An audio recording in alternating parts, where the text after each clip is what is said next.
Hi. Good evening, everyone. I want to wish you a very warm welcome to our October virtual presentation, The Story of Us, the Women's Canadian Historical Society since 1898, given by our guest speaker, Connie Wren-Gunn. It's exciting to be able to explore our very own history tonight. My name is Sarazat Khan, and I am the Regular Events Director for the Historical Society of Ottawa.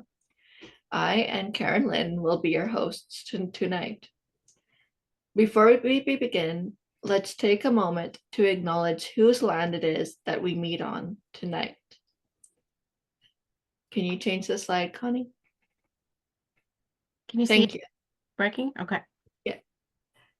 For thousands of years before colonial times, the members of Indigenous communities traveled from far and wide to gather at the meeting of the three rivers, the Ottawa, the Gatineau, and the Rideau, from the Chaudière Falls to the mouth of the Gatineau River. This area is rich in natural resources, plants, animals, and fish, and it also provided a convenient meeting place for trade and communication among communities. Of special significance are the burial place at Hull Landing and the Chaudière Falls, a sacred place for meeting and sharing in ceremonies.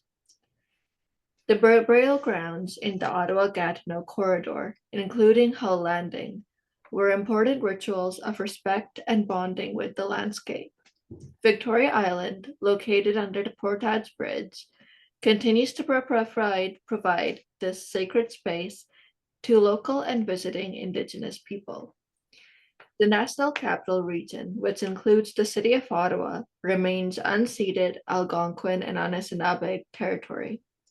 We encourage our members and guests to reflect on this, our connected history, and ways we can contribute to reconciliation. Next, we would like to extend our thanks to the City of Ottawa, the Province of Ontario, and last but never least, to our membership. Without your support, none of what the Historical Society of Ottawa does would be possible. Can you change the slide? Thank you. In fact, if you would like to become a member of the Historical Society of Ottawa, I will be putting the link to do so in the chat box. We welcome people to become members of HSO to support our activities such as today's speaker event, our in-person speech series, awards for students, and our Bytown pamphlet series. I am also very excited to announce that the HSO is launching a French speaker series. We have a talk coming up on November 2nd on the Chateau Laurier on the Saint Laurent branch of the Ottawa Public Library at 1 p.m. The details are available on our website, and we hope to see you there. Now to turn to our English series. The Historical Society of Ottawa has been telling Ottawa's great stories for 126 years, including now through our twice monthly speaker series. As you know, we currently run two separate parallel speaker series. In-person events are held in the Ottawa Public Library auditorium. In addition, we bring our virtual presentations into the comfort of your home via Zoom, as we are tonight. On October 26th, at the auditorium of the main branch of the OPL at 1 p.m., Steve McKenna will tell us about Gateville and beyond, tracing the history of a working-class Gloucester village-like neighborhood carved out of the former Billings estate and its transition from the era of ice houses, sawmills, brickyards, swimming creeks, and horse-drawn wagons into the modern age of shopping malls and the practicalities of present-day suburbia. Then on November 23rd, Alanis King,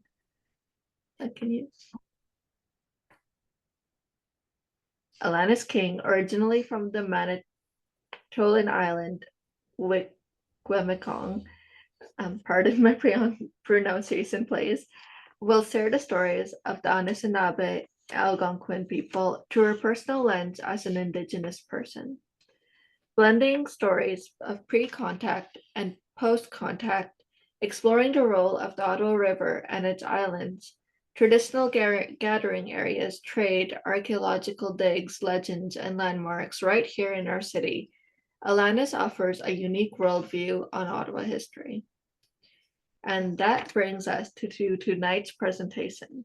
Before I introduce Connie, a reminder to everyone to kindly keep your settings on mute so as not to interfere with our speaker's presentation, and to turn off your video feed once we get going. This will assist with the overall transmission as well. Tonight's presentation will be followed by a Q&A session, so during the presentation, please start typing your questions into the chat box. It is my honor to now introduce Connie Wren-Gunn. She is the Director of Content and Interpretive Products at Know History, Canada's leading historical services firm, specializing in researching, documenting, and presenting Canada's many unique histories. She is an accomplished writer who worked in corporate communications before obtaining a master's degree in history from Carleton University. Her thesis looked at the first few decades of the Women's Canadian Historical Society of Ottawa and the incredible work of the women who founded and managed the organization. Connie has extensive experience in historical research and oral history. Most recently, she wrote and managed the creation of a book for the Natalik Heritage Society in Gujoa Haven, Nunavut, and Parks Canada, called The Land Was Always Used, an Inuit oral history of the Franklin expedition. The book takes a unique look at the disastrous expedition, focusing on the worlds of both historic and contemporary Inuit, not only their stories about Franklin and his men, but also their knowledge of the land, sea, and ice, where the wrecks of the HMS Erebus and the HMS Terror lie. That sounds so interesting. Over to you, Connie. Thank you. Just flip over the slide here, get my notes.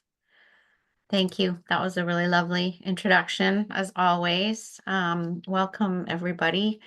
I'm honored to have been asked again to speak about my master's thesis research, which I realized this week is now 10 years old, which is hard to believe, but I think it's still relevant today because it's about understanding and celebrating not only the illustrious beginnings of the Historical Society, but also the amazing women who founded it.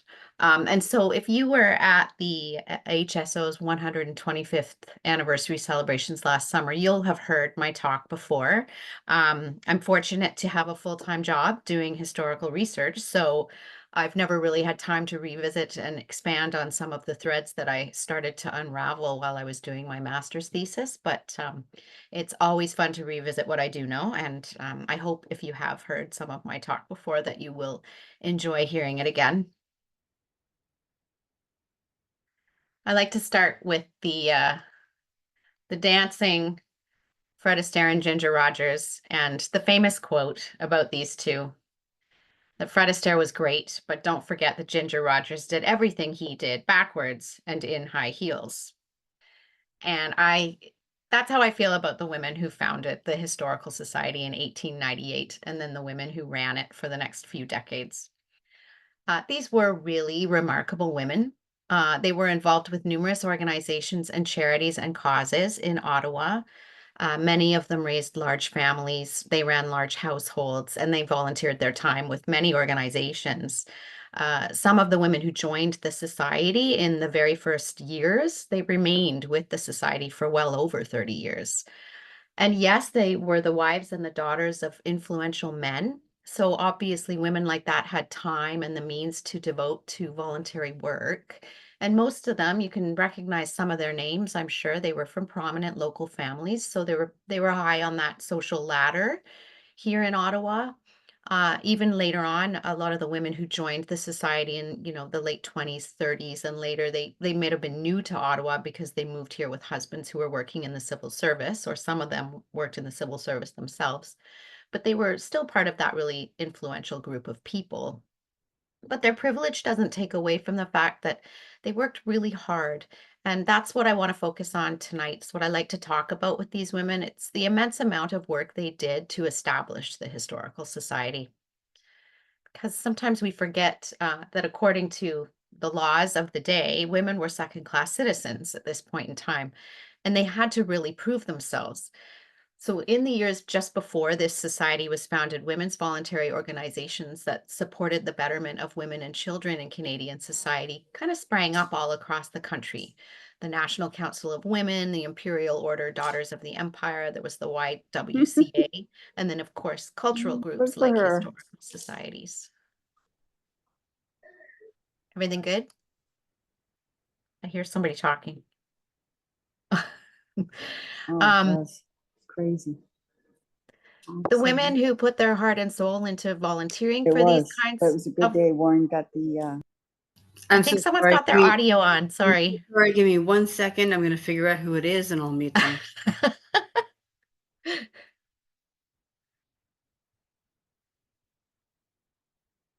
All good, I'll keep going.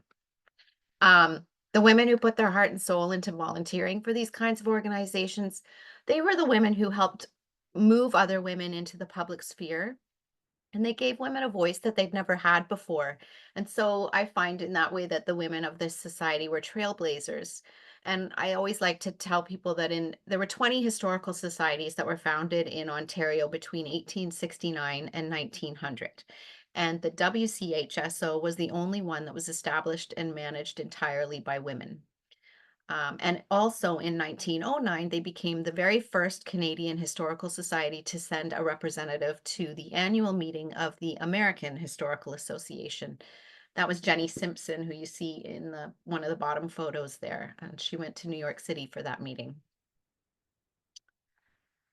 It all began in June of 1898 when 31 women met at the home of Lady Matilda Edgar. She was the president of the Women's Canadian Historical Society of Toronto, but she lived in Ottawa because her husband was the Speaker of the House of Commons. These women discussed forming this society that would study and publish the history of Ottawa and the surrounding area, and they wanted to collect and preserve artifacts relating to Ottawa's pioneers and Ontario's early history. And so, although they are perhaps most famous for the Bytown Museum, opening that museum and collecting artifacts for it was definitely not the only thing that the women of the society did. They worked in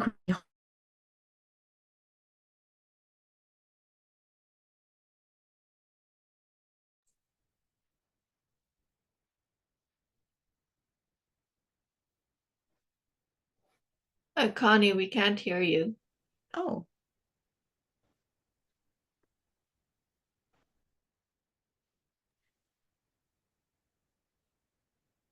Can you hear me now? Yeah. Oh, Thank you. weird. Okay. Sorry. There always have to be glitches, don't there, when there's a Zoom presentation? I'll back up a little bit. Okay, so the women worked really hard behind the scenes to prove the value of their organization. They ran it like an organization that men would have run in the day because obviously they wanted to be taken seriously. So they ran this article on the 4th of June, 1898 in the Ottawa Journal, stating that they were not going to be just a group of women getting together like to talk about whatever. And they said anybody could join this organization. What they really wanted was people who wanted to, as they put it, resurrect from oblivion things of interest to every patriotic Canadian woman. Even before their first official general meeting in the fall of 1898, the founders, they drew up their organization's constitution and they established roles and responsibilities for all of their officers. They had clear rules for membership. They had bylaws regarding elections, and then they had an order of business that they would follow at every meeting. They set their membership fees at 50 cents a year. You couldn't vote if you were behind on your payment. And those fees brought in around $40 a year. And funnily enough, the annual fee didn't change until 1930 when it was finally raised to $1 a year. The society held around 8 regular meetings each season, and the executive met an additional 8 or 10 times. And they also held 1 or 2 public meetings every year and an annual open meeting. And starting in 1899, men were allowed to become honorary members only, but they did still play a role in the WCHSO. They sometimes chaired the open meetings or they would give the keynote address. And they were sometimes also asked to represent the society at other events where the women clearly felt the presence of a man who might be considered an expert in a certain field would win more public support for their organization. Starting at the end of their first decade, they began to publish a comprehensive annual report every year. And this report included not only the officers' accounts of their activities that season, but also their finances. And you can see some of the things they would have spent their money on in 1911, like paying $20 on rent for meeting halls and $10 on a watercolor painting of their motto. The librarian would always include a report of everything that was in their collection, and then they would put their full list of executive and other committee members. And what I think is most notable myself is that the annual reports also included any compliments or requests that the society received from other groups. And that lent to its growing importance in the field of historical societies. So a few examples here are from Okay.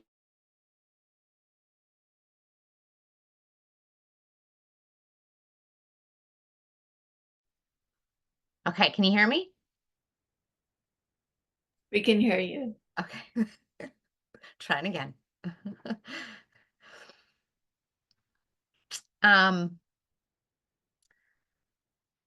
Where was I? Sorry. Yeah. So they would get these compliments from other societies and other groups around the world. And the examples I put here, it's just interesting to note where they were getting these things from. They had Niagara Falls, New York City, Washington, Chicago, Los Angeles, but even as far away as Stockholm and England and Uruguay, they were all sharing their annual reports with each other, which is really interesting.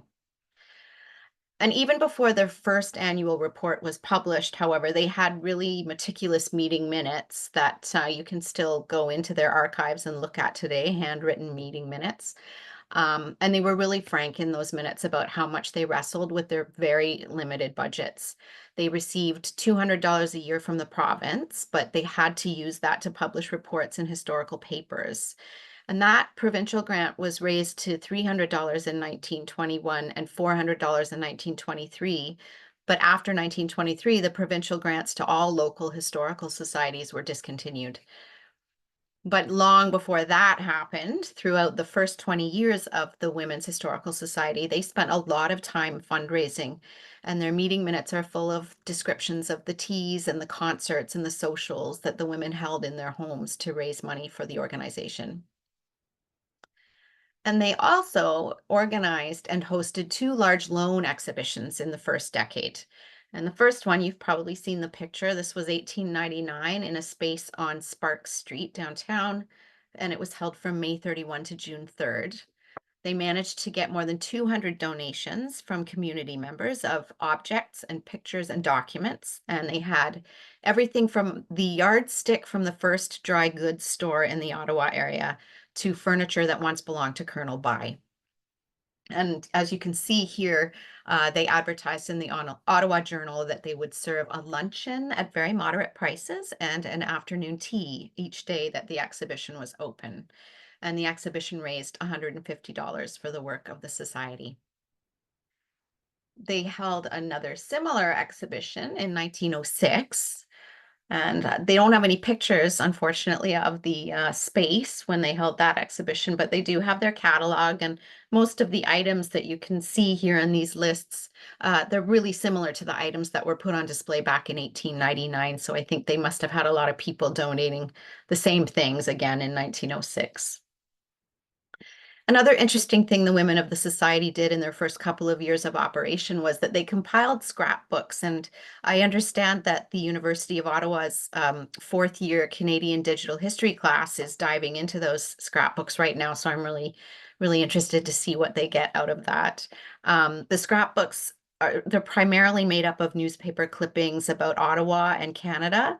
And what I love about them is they show how the women of the society took it upon themselves to record history as it was being made. It's an example, too, of how broadly they defined the collection and preservation of history. And I'll talk a little bit more about that in a few minutes. Almost from day one, one of the things that they did all the time was lobby the federal, provincial, and municipal governments to save historic sites, erect memorials, and install commemorative plaques. So in 1910, they were lobbying for a symbolic memorial to Confederation that they wanted at Connaught Place, which is now Confederation. It's under construction at that time. So they drafted a resolution for this memorial. They met with both Wilfrid Laurier and Robert Borden over the next few years, trying to get something moving on that. In 1914, however, they had to change their minds about it. They were quoted in the Ottawa Journal as still working toward a memorial to the birth of the Dominion, but they said that Connaught Place needed a memorial of peace instead. Then in June of 1914, the Society hosted the Ontario Historical Society's annual meeting here in Ottawa. And the president at that time, Margaret Ahern, stood in front of dozens of guests and welcomed them to the Capitol. And she turned the first sod for the foundation stone of that Champlain monument that was later built on Nepean Point. In 1915, the Society was given the post that was placed on the boundary between Quebec and New York in 1845. And unfortunately, I don't remember who gave them the post, but they in turn presented that post to the city of Ottawa, and it was installed on Nepean Point, where you can see it today. One of their main objectives, though, from their very inception was getting a statue built in honor of Colonel By. They wrote several times about a possible By memorial in their annual reports. And then, of course, as I said, artifacts that belonged to or related to Colonel By featured very prominently in their exhibitions.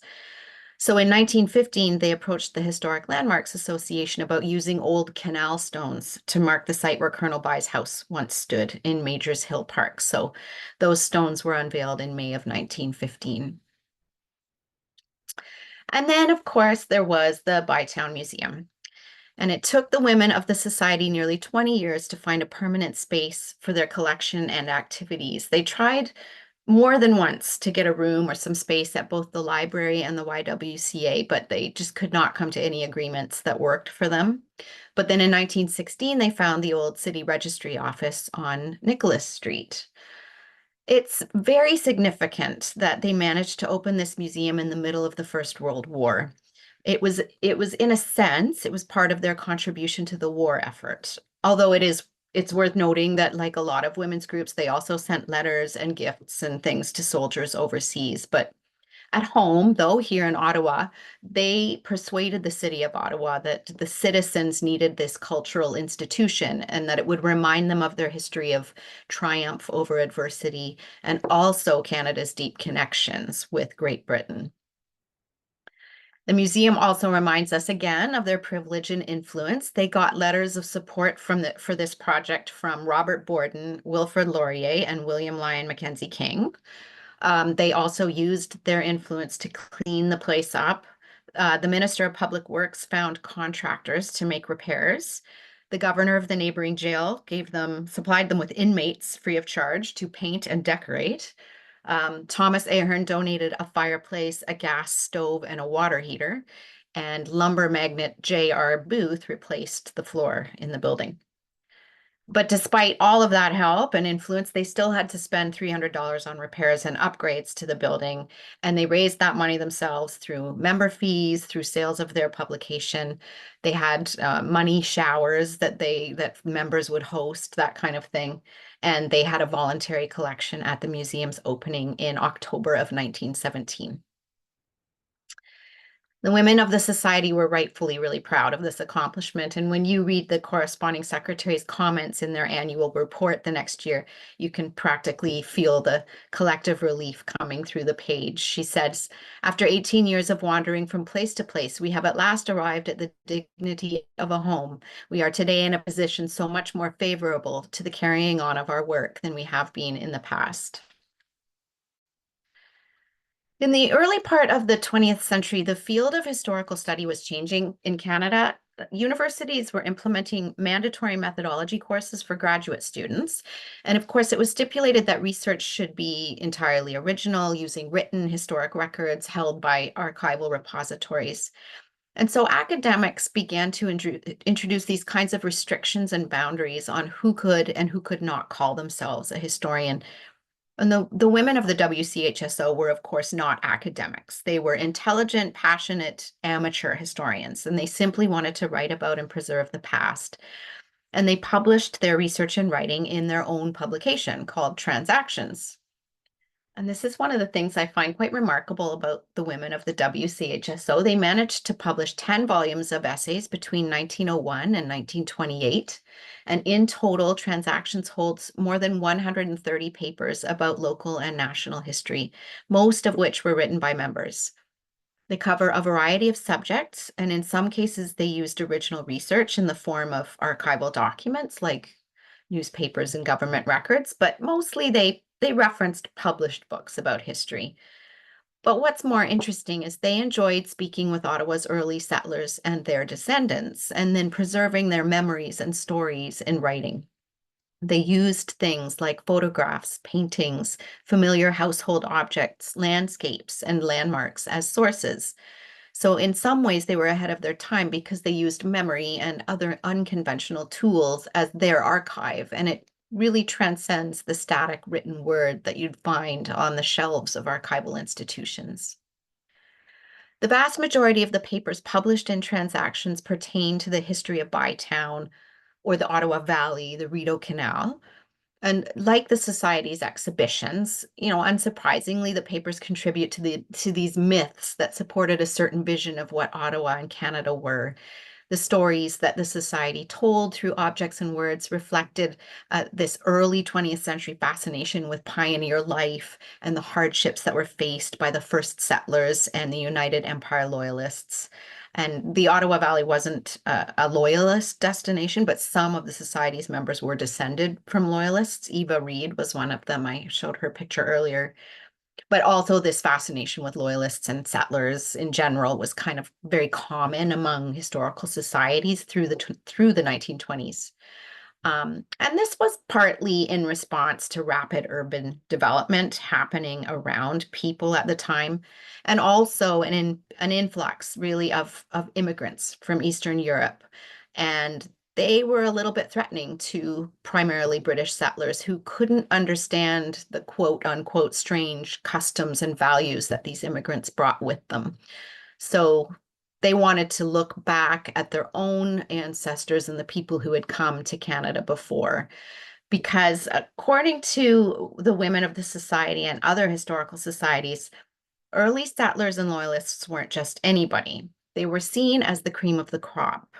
Margaret Ahern wrote that while early settlers could portage a canoe and break a forest path with the best of them, they were also people of education and refinement, which allowed them the determination to forget the disadvantages of their environments.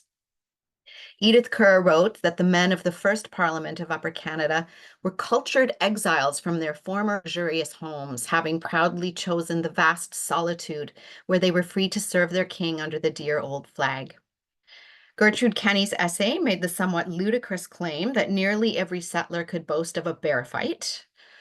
Loyalists were described as shrewd and practical, adept at handling both personal hardships and public affairs, and not easily daunted by the loneliness and struggles that would have defeated people who were less hardy and indomitable. And finally, Annie Rothwell Christie wrote, "They fought the forest, they fought the climate, and they even fought the wolf and the bear."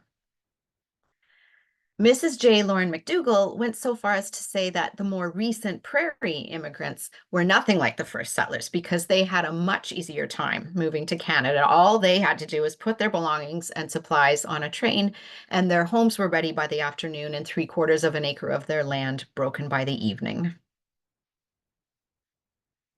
But at the same time, many of the Transactions essays talk specifically about the hardships faced by women settlers. Women's work was described as difficult and anxiety-inducing. The hours were taken up by arduous tasks like candle making and bread making and all of the spinning and the weaving that went into making clothes. The first houses of even the people who became wealthy and influential were small and uncomfortable. They were often exposed to the weather. In one essay, Margaret Ahern wrote about the ingenuity of a woman who used a large tea tray to shelter her baby's cradle from a leaky roof, which says a whole lot about Britishness and class right there. Regardless of all that myth making, these subjects made the women of the society, I think, and just women historians in general, feel they were part of something bigger, feel that women too had played a big role in building the nation of Canada. So after the Bytown Museum opened in 1917, the women of the society seem to have decided to focus more on collecting and preserving artifacts because the next few volumes of transactions were shorter than usual. And most strikingly is the fact that in the final 3 volumes, many of the papers are written by men. So I'm going to show some more pictures of women while I talk about this, because they deserve it. This may have been because the Society and other historical societies in Ontario found themselves in the firing line of some rather snobby academic attitudes toward their writing. There was a publication out of the University of Toronto called Review of Historical Publications Relating to Canada. And at first it congratulated the ladies of Ottawa for their first issue of Transactions, but it critiqued them for their dependence on published books instead of original documents. And as the years passed, the Review of Historical Publications got a little bit testier about Transactions. It referred to them as light, devoid of independent investigation, too popular. It said they were falling short of adding to the sum of human knowledge. So 1919 was the last time Transactions was appraised in Review of Historical Publications, which became the Canadian Historical Review in 1920. I mentioned earlier that the Society meticulously recorded in its meeting minutes and annual reports any compliments that it received from influential men and groups. And needless to say, they never formally acknowledged their publication's appearance in the Review of Historical Publications. But I think it's hard to believe they weren't aware of that negative press. In 1922, they published another volume of Transactions, and of the 10 essays in that volume, 7 were written by men. Neither the annual reports nor the minutes give any explanation for this sudden change, but I believe it may have been a response to the negative reviews and that the Society wanted to boost its publication's reputation by including the opinions of men who were more experts in their field. Nevertheless, it's amazing to think that the Society shared issues of Transactions with historical societies and other organizations across North America and even Europe. And they probably shared them with people who couldn't even find Ottawa on a map. As the 1920s dawned, many of the Society's members were active in other organizations and historical associations, like the Historic Landmarks Association and the Ontario Historical Society. And visitor numbers at the museum were rising steadily. So the women of the Society continued to lobby for a proper monument to Colonel By. And at Ottawa's centenary in 1926, they participated in the unveiling of a cornerstone for a Colonel By monument in what was called By Park, which, by the way, doesn't seem to have amounted to anything. I've never found anything else out about that. But they also hosted the unveiling of a Colonel By tablet on the north side of the Wellington Street Bridge by the Bytown Museum, and that was under the Arts and Monuments Board of Canada. But it wasn't until more than 40 years later, of course, that the Historical Society of Ottawa finally achieved the goal its founders had spent so many years trying to attain. And the statue of Colonel By was unveiled in Majors Hill Park in 1971, where it stands today. And I think it's a beautiful testament, along with the Bytown Museum, to the hard work of the Women's Canadian Historical Society of Ottawa. Thank you.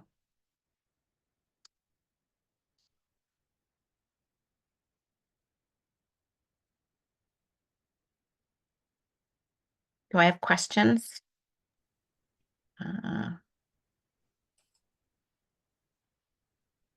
Thank you so much, Connie. That was a brilliant presentation. If anyone has questions, you can type it into the chat box.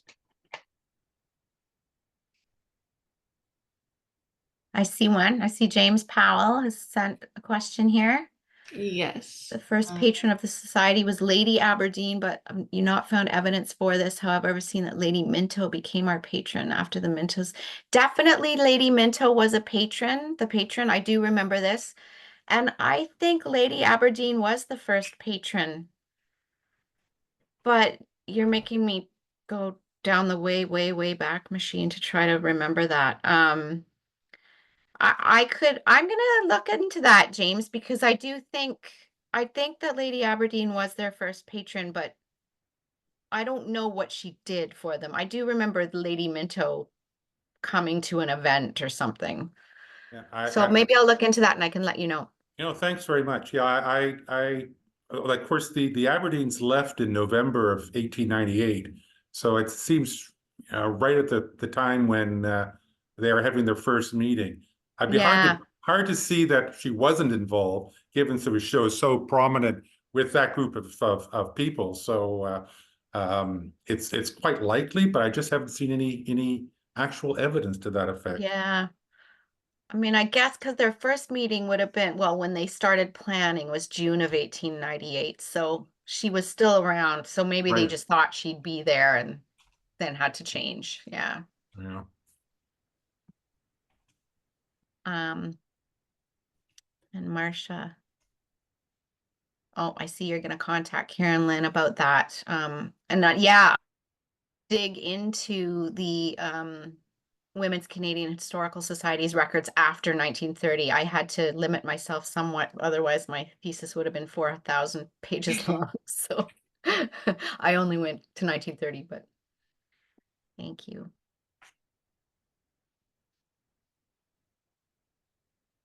Yeah, John, you're asking also about highlights from 30s, 40s, and 50s. I think that would be an excellent project for someone to to expand on the research and see what they did.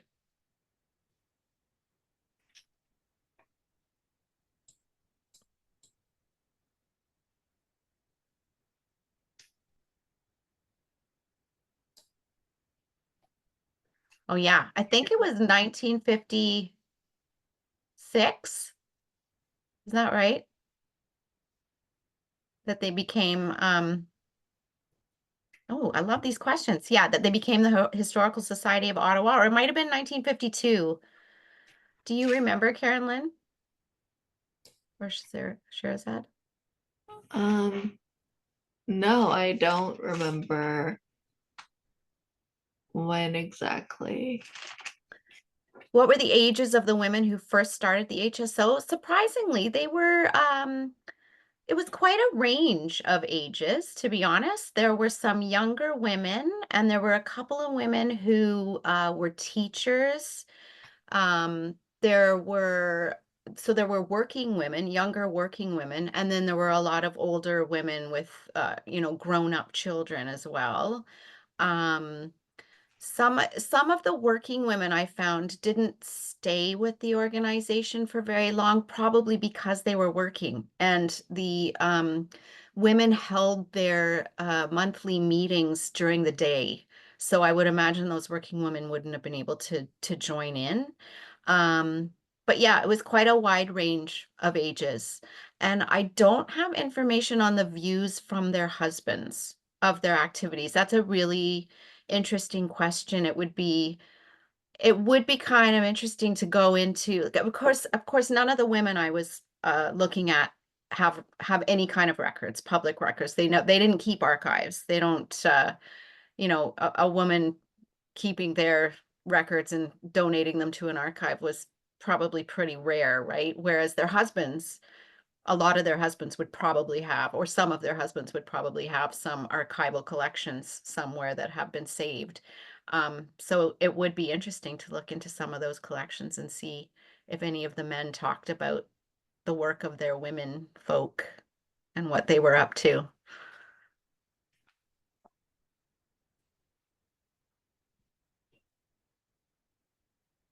An interesting fact for this presentation, 36 women and 5 men. That is interesting for our presentation today. Thank you, James. 1956, when the Historical Society was, yeah. became the Historical Society and not the Women's Canadian Historical Society. Oh, yes, somebody is asking, Sherazad, about the University of Ottawa students overseeing the digital project about the scrapbooks. Do you have any more information about that? I do not have any information on that currently. I know Carolyn knows much Hi, I'm about it. sorry. I'm totally going to jump in. Any questions about that project, please direct to me. Outreach at etc. Yeah, Carolyn knows a lot about that, so you could email her at outreach at historical society dot historical society ottawa.ca. I'll put that in the chat box, and she will be happy to get back to you. Great. And then Anne was saying, what countries were the immigrants that made the women of the HSO nervous enough to portray their British ancestors as heroic?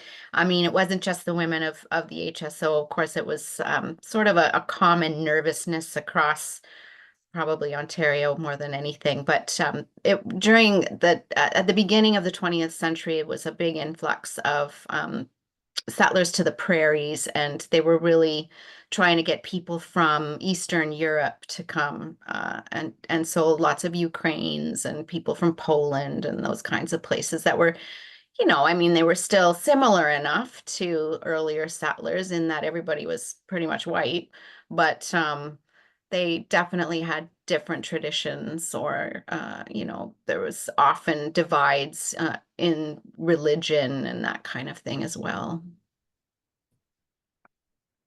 So it was more of an anxiety about, I guess, in their minds, kind of safeguarding the British Yeah, culture and heritage exactly.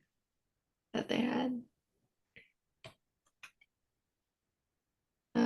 While we wait to see if anyone else has any questions, can I ask you, I mean, big question, but what got you interested in writing your thesis on the Women's Canadian Historical Society in the first place?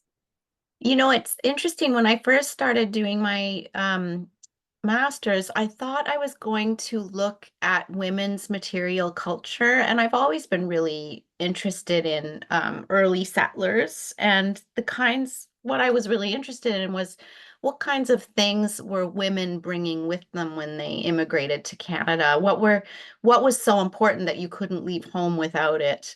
And what kinds of things were they then of the things they brought with them, what were they passing on to their daughters? And I found the idea of something about that really interesting, but it was sort of too complicated. It was required going around to a lot of small museums, and just it wasn't going to be very feasible. And I remember talking to my thesis advisor, and she said, well, if you're interested in women and material culture, what about looking at a historical society or a group of women who did something with the museum? And of course the Bytown Museum made total sense, and I the more I started reading about the women who founded it, the more interesting I thought they were. It's fascinating. Yeah. And Nancy asks, is there any record of connection with Indigenous women during this period? And I was wondering about that too. Did they Yeah. have any relationships with Indigenous people? Did they write about that history? I mean, obviously, in that time period, I can imagine So like a settler colonialist mindset. yeah, yeah. Okay, so it's interesting. There's two things. They did write a little bit about First Peoples.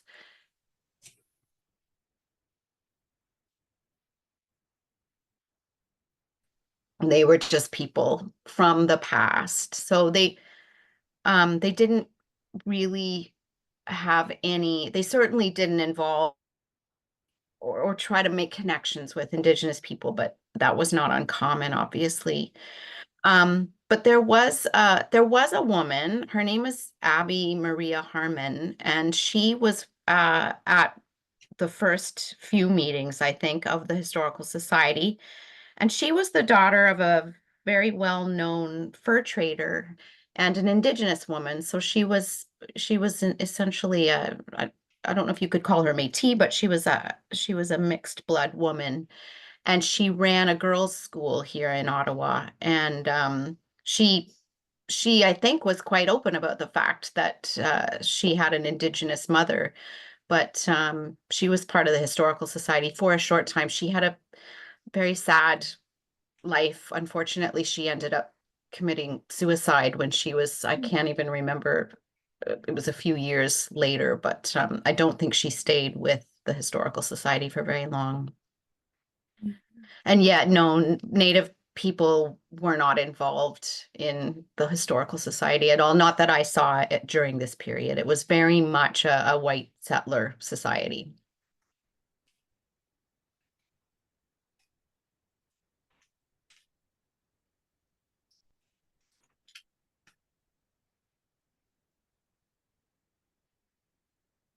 You said in your presentation, and correct me if I'm wrong, but that the WCHSO was at the time the only historical society, I guess, in this area that was exclusively run by women. Yeah. Why do you think that was, if you had any idea, if like every other historical society was Had men. run by had men, but we tried to stick to our guns as women only for quite some time. Yeah, for so long. It's funny. I've never really thought about it. I don't know why they did that. Yeah, I don't know. They don't really go. I don't recall reading anything in their minutes about like, this is why it's only going to be for women, but they just seem to feel that it was, very strongly about it. But I see someone was asking if there was any French publications. So they did have French Canadian women. It was another really interesting thing about the Historical Society is that in its early years, there was quite a strong representation of French Canadian women in the society. And they did write in a couple of the early issues of Transactions about French Canadian history as well. So that's interesting. And that did set this historical society apart as well from other historical societies in Ontario, which were very English focused, obviously. So that's good. Thank you so much for coming, everyone. I hope you all have a wonderful night and have a wonderful Thanksgiving. Yes, happy Thanksgiving, everyone. Take care. Take care.